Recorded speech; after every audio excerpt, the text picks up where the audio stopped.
오늘 제목은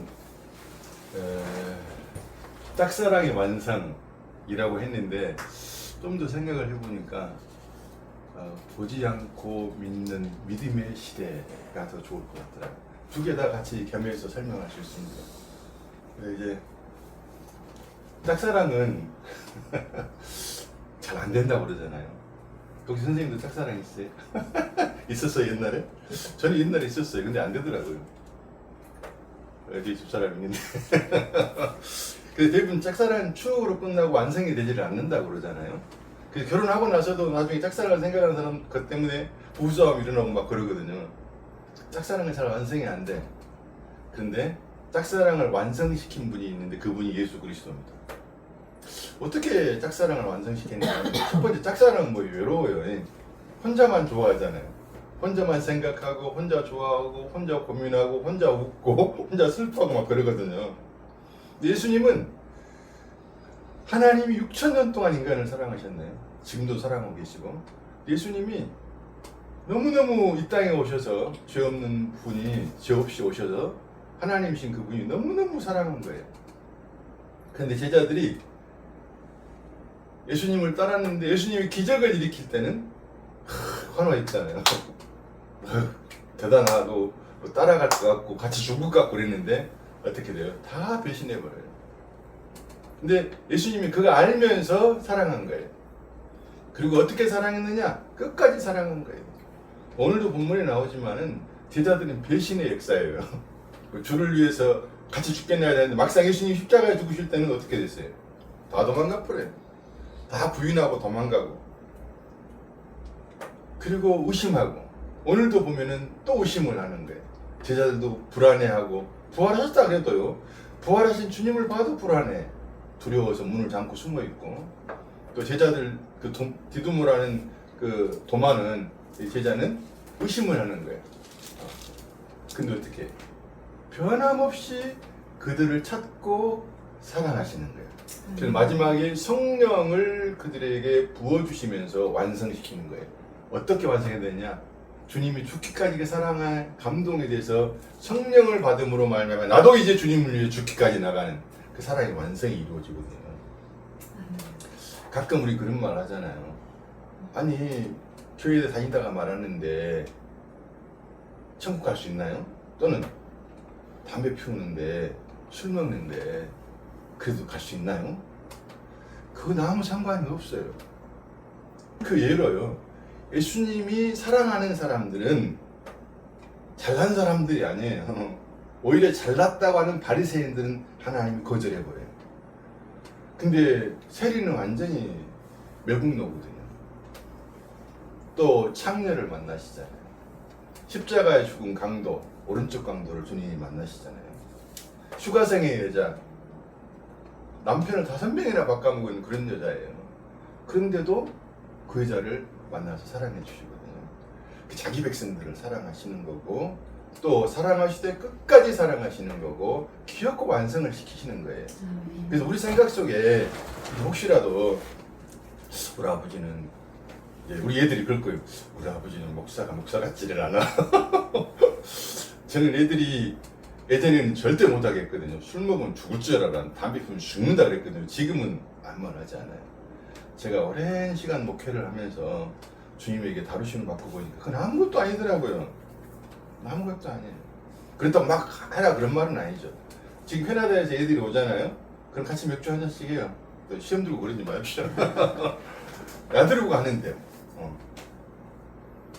또 할 수도 있죠. 뭐 한 잔 먹는 게 죄도 아니고요, 한 대 피우는 게 지옥 갈 것도 아니에요. 근데 너무나 한국 교회는 그것을 종교적으로 만들고 율법적으로 만들어 사람 꽉 묶여버려요. 아무 상관없어요. 그렇다고 해서 우리가 아무렇게나 살지는 않잖아요. 요즘에 사람들이 교회에 너무 안 나가요. 교회 다녔던 사람들이. 왜냐하면 사람들 앞에 시험 들어가지고 이 교회가 커지니까 자꾸 뭘 강조하냐면 헌금을 강조하잖아요. 그래서 그 시험 들어서 안 가는 거예요. 교회는 그런 거 강조하는 것이 아니에요. 헌금을 강조하는 것도 아니고, 술 먹었다고 뭐라 그러는 것도 아니고, 담배 피운다고 뭐라 그러는 것도 아니에요. 또 좀 나쁘게 산다고 해서 저놈 죽일 놈 이러는 것도 아니에요. 교회는 이미 다 죄인들이 온 거예요. 죄인들이 아무리 착해봤자 죄인일 거예요. 그럼 주님이 우리에게 원하는 건 뭐냐면 목사가 해야 될 일은, 사역자가 해야 될 일은 그리스도를 설명해 주면 되는 거예요. 성경을 잘 설명해 주면 어느 날요 삶이 자기도 모르게 바꿔지는 은혜가 많아요. 예전에 목회할 때 글씨를 전혀 못 읽는 할머니가 한 분 계셨어요. 그러니까 근데 성경을 펴고 있어요. 이렇게 왜 거기다 글씨도 모르면서 해봐. 그냥 좁으니까. 근데 진짜 처음에는 그분이 교회를 나와도 그냥 힘들어 하더라고요. 그 자존심도 상하고 글씨를 모르니까.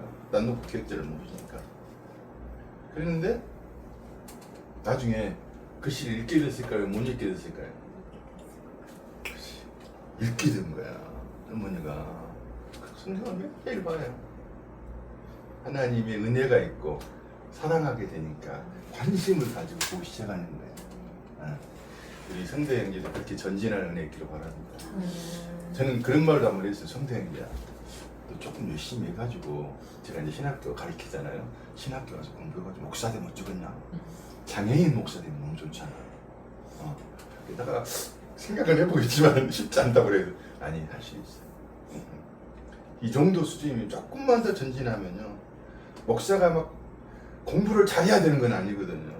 정말 주님으로 인한 그 복음의 은혜가 있느냐 없느냐가 중요한 거거든.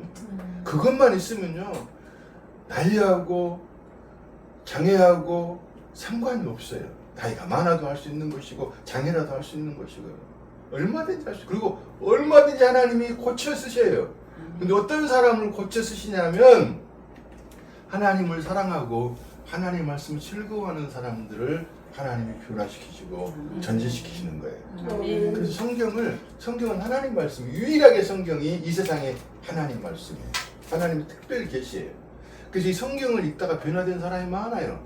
성경을 읽다가 축복받는 사람도 많아요. 성경에 눈이 띄는 사람도 많고, 무엇보다 성경 읽다가 하나님을 만나게 돼요. 세상 책은 그냥 읽으면 돼요. 근데 성경은 성령님이 저자시기 때문에 사람들을 통해서 썼지만 성령이 저자시란 말이에요.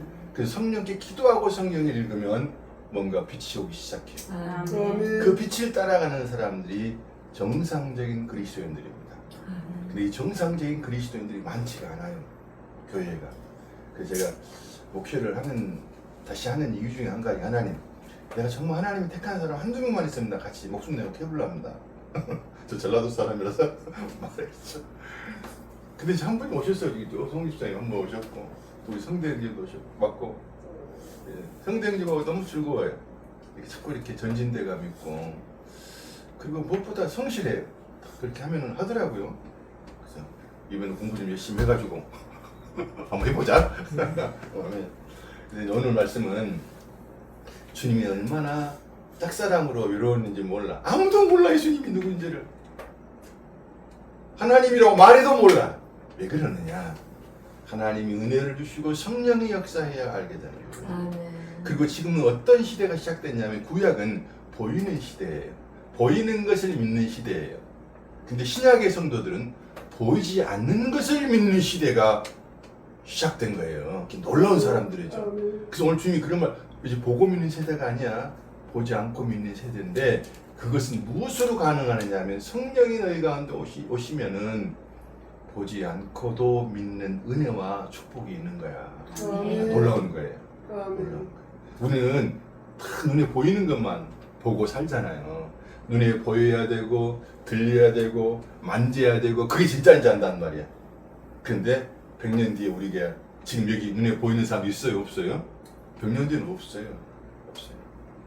아마 우리 이번에 우리 가족이 아버지를 통해 큰 공과를 배웠을 거예요. 아니, 얼마나 가족여행 기대가 됐었어요. 근데 순간에 끝나버리잖아요. 여기서 우리가 너무 섭섭하고 마음 아픈 걸로 끝나면 하나님의 말씀 못 듣는 거예요.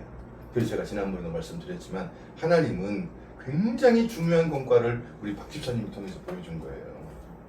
얘들아, 여보, 나 결코 그냥 죽지 않았어. 굉장한 걸 주고 가신 거예요. 야고보서에서 뭐라 그래요? 내 인생이 무엇이냐? 잠시 있다 사라지는 안개 같으냐. 안개는 잠깐 보이지만 잠깐이면 사라져 버리는 게, 그러니까 어떻게 살아야 되겠느냐? 너희들이 아내마다 네 아내를, 네 남편을, 네 부모를, 네 아들을 오늘이 마지막인 것처럼 사랑하고 살아야지. 아멘. 기가 막힌 말씀을 해주시고 아버지가 가신 거고 그 아버지도 하나님 말씀하신 거예요. 오래 산 게 중요한 게 아니에요. 오래 산 게 중요한 게 아니고 짧게 살더라도 하나님의 말씀하신 바를 증거하고 가는 것처럼 복수는 게 어디 있어요. 아멘. 우리 그 박 집사님이 안수 집사님까지 하셨고 어떻게 우리 황 집사님이 그런 말씀을 하시냐고. 제가 당일째 갔더니 제 옆에 오셔가지고 천국 가 있으니까 제가 마음이 참 좋다고. 그거 아무나 하는 말 아니에요. 안 보이잖아요. 근데 보인 것처럼 말씀을 하시잖아요. 이게 믿음이에요. 보인 것처럼 말하는 거예요. 그렇죠? 그것이 또 나 마음에 위로를 준다면 인간적으로야 말할 수 없이 슬프죠. 힘들고 생각하면 눈물 나고 마음이 아프고 어쩔 줄 모르고 잠도 안 오고 그러죠. 근데 다시 또 한번 주님을 생각하고 주님의 은혜를 먼저 가서 안식하고 있구나. 그럼 우리는 뭐라? 여보 나도 좀 이따 갈게. 또 뭐라고 해나 씨는 아빠 좀 기다려 나도 갈게.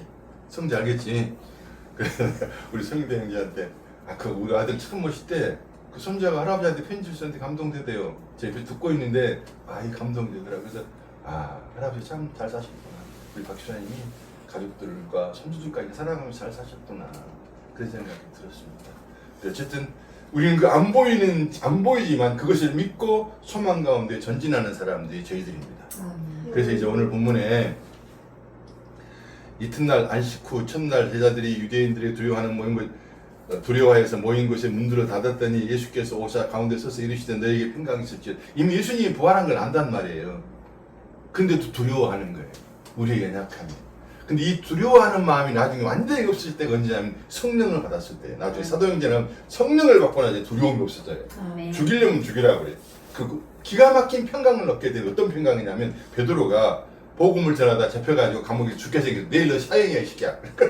그런데 베드로가 그날 저녁에 코를 드르는 곰을 잡으러 천사가 툭 쳐가 깨울 정도로 잔단 말이에요. 그게 평강이에요. 하나님이 주신 평안이에요. 그 평안이 있어야 되는 거예요. 어떤 상황 속에서도 내 마음의 평안. 일시적으로는 두렵고 흔들리고 어려울 수 있죠. 근데 예수님의 그 은혜의 평안이 우리에게 오면은 어떤 상황 속에서도 초연해질 수 있고 자유로울 수 있는 거예요. 그렇죠. 우리 혜나 씨가 얼마나 울든지 나도 울 뻔했어. 마음이 너무 아팠는데 엄마는 이제 믿음이 있으시니까 평안이 있는 거야. 한면으로는 너무 슬프지만 한면으로 평안이 있으신 거야. 그러니까 그 평안을 우리 가족 모두가 다 있으시기를 바랍니다. 우리 혜나 씨가 이렇게 오신 것도 하나님 은혜예요. 이제 그 평안을 혜나 씨가 경험을 하고 자녀들에게 증거를 해야 돼요. 예수님을 믿어야 한다. 우리 가족이 예수님 믿어서 가정 천국이 되어야 한다. 아빠가 할아버지가 그걸 원하신 거야. 그걸 원하신 거야. 할아버지는 굉장히 우리에게 위대한 교훈을 주고 가신 거야. 여행을 같이 갔던 것보다 더 중요한 걸 우리에게 주셨어. 수많은 사람들이 아무 교훈 없이 가버린 사람들이 많아요. 그런데 그런 교훈을 주셨어 하면서 자녀들에게 또 손자들에게 자식들에게 그렇게 남편에게나 잘 권면해서 함께 가정 예배를 드리면서 가장 천국을 이루어지는 그런 은혜의 길을 바랍니다. 예수님이 이 두려워 떨고 있는 자들이 와서 너희들 평안하냐? 평안하냐? 이렇게 물어보신 거예요. 근데 예수님이 들어오는 순간 편안했겠죠. 그런데 그 평안이 아니에요. 무슨 말이냐면 이제 예수님이 오셨으니까 우리는 잘 될 거야. 이제 이스라엘이 로마로 독립이 돼가지고 우리는 강한 나라가 될 거야. 그런 생각의 편안. 그건 주님이 주신 평안이 아니에요. 그것을 계속 또 가르쳐 주십니다. 또 그래서 또 평안하니 또 말씀하시는 거예요. 근데 예수님이 제자들이 모여서 문을 닫아버렸어. 근데 벽을 뚝 뚫고 들어오시는 거예요. 놀라운 일이에요. 그러니까 그것은 뭐냐면 너희들로서는 불가능해 나를 만나는 것을. 근데 내가 너희들에게 찾아가면 너희들이 나를 만날 수가 있어. 내가 너희들을 만나주는 거야. 그리고 불가능한 것을 가능케 해. 주님이 와가지고 막 금덩어리를 준 것도 아니고 권력을 잡는 것도 아니잖아요. 단지 십자가에서 부활한 사건을 가지고 평안을 주시는 거예요. 사람은요 다 끝납니다. 먼저 가냐 뒤에 가냐 순서밖에 없어요. 그리고 또 나이도 순서도 없네요. 어린애들도 죽은 사람이 많아요. 근데 먼저 가냐 주의가 아니라 이게 이 순서밖에 없는데 정말 중요한 건 뭐냐면 너희들이 주님을 만났느냐 그리고 너희들이 진짜 평안하느냐 이것을 주님이 이 땅에서 우리에게 가르쳐 주시는 거예요. 너 나 만나야 돼. 그래야 진짜 평안이 있어. 그래야 세상을 이길 수가 있어. 그래야 마귀를 이길 수가 있어. 세상과 마귀는 늘 우리를 불안과 두려움 속에서 막 죽음의 두려움을 주게 하고 막 그런단 말이에요.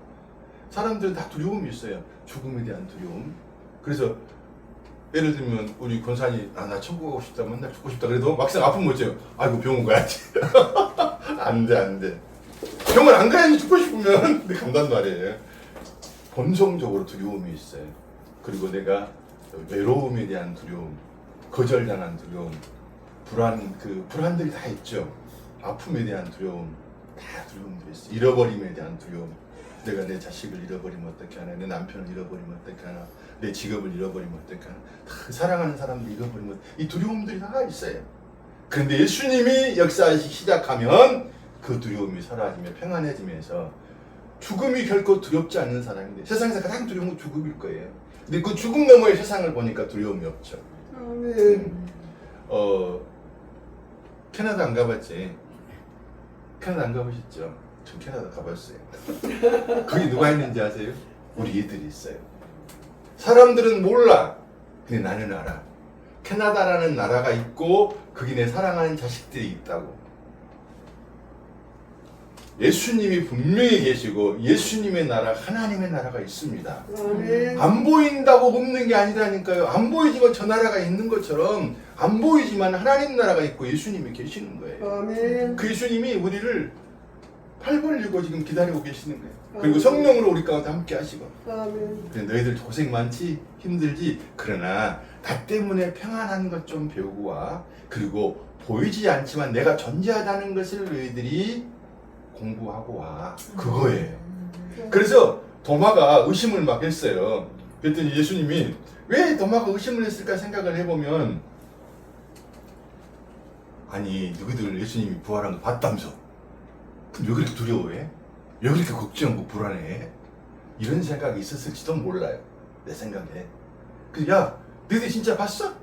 그럼 나는 예수님이 십자가에 못 박힌 손과 옆구리 찔린 걸 봐야지 나 예수 믿겠어? 이렇게 나왔단 말이에요. 근데 예수님이 딱 나타나셔가지고 뭐라고 말하냐면 너는 옆구리와 손을 봐야지 나를 믿는다고 했느냐? 다 들으신 것처럼 누가 마치 예수님이 꼽아친 것처럼 주님이 다 지금 우리 가운데 들으시고 역사하고 계시는 거예요. 그걸 말씀하시고 깜짝 놀랐겠죠. 어떻게 내가 한 말 그대로 다 하시지? 그 순간에 바로 주여 나의 하나님 이렇게 고백을 한단 말이에요. 그때 주님이 보지 않고 믿는 세대가 왔다. 이제 보지 않고 믿는 세상을 너희들이 살게 될 거야. 세상은 다 보이는 것을 바라보고 사는 거예요. 보이는 것이 전부다고 생각하며 살아요. 그러나 예수님은 보이지 않는 것이 전부야. 진짜는 보이지 않는 것이야. 얼마 전에 아침 그 수목원인가요? 거기 갔더니 수국이 얼마나 꽃이랑 이쁜지 몰라요. 꽃이 너무 이뻐요. 확 들어가고 싶더라고요. 근데 그것이 천국의 그림자라니까요. 그림자가 그렇게 이쁜데 실상은 얼마나 이쁘겠냐고 얼마나 좋겠냐고요. 그 좋은데 가셨잖아요. 아멘. 우리 박수사님이 그쵸? 아멘. 그러면서 오너라 너무너무 좋다 지금 그렇게 말씀하실 거예요. 물론 교회 여러 가지 어려움 때문에 교회를 실실 수도 있어요. 근데 그건 중요한 게 아니에요. 우리 마음속에 정말 주님을 생각하는 마음이 있다면 만든 거예요. 그리고 이제 쭉 내려가 보면 이제 내가 너희들이 22절에는 숨을 내쉬면서 제자들에게 성령을 받으라 그러신단 말이에요. 너희가 누구의 죄든지 사하면 사해질 것이요 누구의 죄든지 그러든 그대로 있으리라. 주님이 우리에게 죄를 사할 수 있는 권세를 주셨다 그러면서 성령을 받으라. 근데 여기 이 사건이 무슨 그림 같아요? 창세기 에덴 동산의 그림 같죠. 아담을 만드시고 주님이 생기를 부어 넣으시잖아 코에다가. 그 사건이 지금 여기 연출되는 거예요. 왜 그러느냐? 새 창조가 시작되니까 옛날 창조의 그림이 보여지는 거예요. 새 창조가 이렇게 하면 금방 제자들은 알아요. 사람들이 금방 알아요. 에덴 동산의 창조의 역사가 새롭게 또 시작되는구나. 그래서 주님이 뭐라 그래? 우리를 보고 너희는 새로운 피조물이다. 아멘. 새 창조의 역사, 새 시대를 사는 새 사람이 된 거예요. 아멘. 우리 박시라님도 그렇게 된 거예요. 그 얼마나 놀라운 은혜예요. 우리 다 가족이 다 우리 성도들 다 서 사람 안에서 주님을 기쁨으로 만나는 은혜 있기를 바랍니다. 그래서 이제 뒤에 이제 평강에 대해서 계속 평강을 말씀하시는 거예요. 세상은 다 평강이 없어요. 세상이 주는 평안이 아니에요. 이 평강은 하나님이 주시는 평안. 하나님이 주시는 평강은 세상이 줄 수도 없는, 감당할 수도 없는 평안이에요. 베드로가 내일 죽는데 내일 사형당하는데 오늘 코 골고 잔다니까요. 그 평강이 있기를 바랍니다. 우리 송시아님 잠 못 주무시고 고생한다 그랬죠. 예. 주님 생각하다 깊은 잠 드는 은혜 있기를 바랍니다. 아멘. 생각이 저녁에 잠이 안 오면 주님 생각하면 돼요. 저도 어떨 때 잠이 안 오면 주님 생각하고 성경 보고 찬송 듣고 설교 듣고 막 그래요. 다른 분 설교 듣고. 그러면서 그러다가 팅짝 자버려. 그러니까 잠이 안 오는 시간은 주님 생각하라는 시간이구나. 아멘. 그게 맞아요. 아멘. 주님 생각하면 주님 고맙습니다. 지금까지 지내온 것 주의 크신 은혜라. 그러면서 그냥 그러다가도 수르륵 자는 거예요. 잠자는 것은 죽음의 연습이에요. 아침에 일어나는 것은 부활의 연습이에요. 날마다 우리에게 그걸 가르쳐 주시는 거예요. 너희들 잠자는데 누가 와서 우리에게 막 욕을 해도 모르잖아요. 침을 뱉어도 모르잖아요. 죽은 자와 같아요. 너희들은 그렇게 끝날 거야. 그리고 아침에 딱 새롭게 뜨는 것처럼 그렇게 부활의 아침이 너희 믿는 이들에게 이루어졌어. 세상 사람들은 두 번째 사망이 있어요. 근데 믿는 이들은 두 번째 사망이 없어요. 두 번째 사망이 뭐냐면 첫 번째는요. 허물과 죄로 죽었던 너희를 살렸다 그러잖아요. 안 믿는 사람 사실 영적으로는 죽은 상태예요. 그래서 첫 번째 죽음이에요. 두 번째 사망은 뭐냐? 영원한 지옥으로 떨어지는 게 두 번째 사망인데 예수를 통해서 두 번째 사망이 없어져 버리는 거예요. 바로 영광의 나라로 들어가게 되는 것입니다. 아멘. 그래서 지난번에 말씀드린 며칠 후 요단강 건너가 만나리 군다니까요. 천국에서 만나고 어떻게 그렇게 할 수 있냐는 말이에요.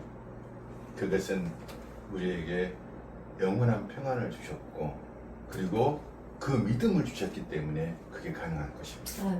그래서 도마에게도 주님이 나타나셔서 말씀하시고 이제는 보고 믿는 시대가 아니야. 보지 않고 믿는 시대야. 근데 세상에 보고 믿는 게 중요할 것 같아요. 보지 않고 믿는 게 중요할 것 같아요. 보지 않는 것이 중요할 것 같아요. 두말할 것도 없이 보이지 않는 것이 중요한 겁니다. 예를 들면요. 장애가 돼서 몸이 아파서 자살한 사람 별로 없어요. 그런데 마음이 아프면 자살해버립니다. 마음 안 보이잖아요. 안 보이잖아요. 마음이 아프면 견딜 수가 없거든요. 마음 안 보여요. 왜 그렇게 그걸 중요하게 해놓으실까요? 공기 안 보여요. 왜 그렇게 중요하게 해놓으실까요? 안 보이는 것들을 절대적으로 중요하게 한 이유는 안 보이는 것이 진짜야를 가르치기 위한 하나님의 계획이에요. 하나님 안 보입니다. 그런데 그 안 보인 하나님이 모든 걸 주장하시고 우리를 이끌고 역사하고 계시단 말입니다. 그래서 범사의 여호와를 인정하라. 그리하면 그가 너희 길을 인도해 주시리라. 모든 기적들이 너무너무 많이 있겠어요. 그 기적들은 다 뭘 말씀하고 있느냐면 예수 그리스도가 하나님이라는 걸 설명하기 위해서 기적을 보여주신 건데 사람들은 그 기적 속에 빠져버려요. 기적은 그냥 곁가지예요. 본질은 항상 예수 그리스도입니다. 그래서 어떤 기적이든 어떤 문제를 통해서 우리가 그리스도를 발견하고 하나님의 음성을 들어야 이제 복 있는 사람이 되고 제 길을 가게 되는 것입니다. 우리 모든 식구들이 그런 길을 걸어가는 은혜 있기를 바랍니다. 기도합시다. 하나님 고맙습니다. 사랑하는 우리 성대 형제 가족들이 함께하고 성도들이 함께했습니다. 하나님 모든 걸 통해서 말씀하신 하나님의 음성을 듣는 것이 얼마나 큰 축복인지요. 이제 보이지 않는 것을 믿는 믿음의 세계에 저희를 발을 들여 놓아 주셨으니 이제 그 길을 한 걸음 한 걸음 걸어갈 수 있는 영광의 사람, 영생의 사람, 축복의 사람 될 수 있도록 은혜 베풀어 주옵소서. 지금 우리 주 예수 그리스도의 은혜와 하나님 아버지 크신 사랑과 성령의 교통하심과 변액하심과 축복하심이 사랑하는 성도들 머리 지금부터 영원히 함께 하시기를 축원하옵나이다. 아멘. 아멘. 감사합니다. 마셨습니다. 감사합니다.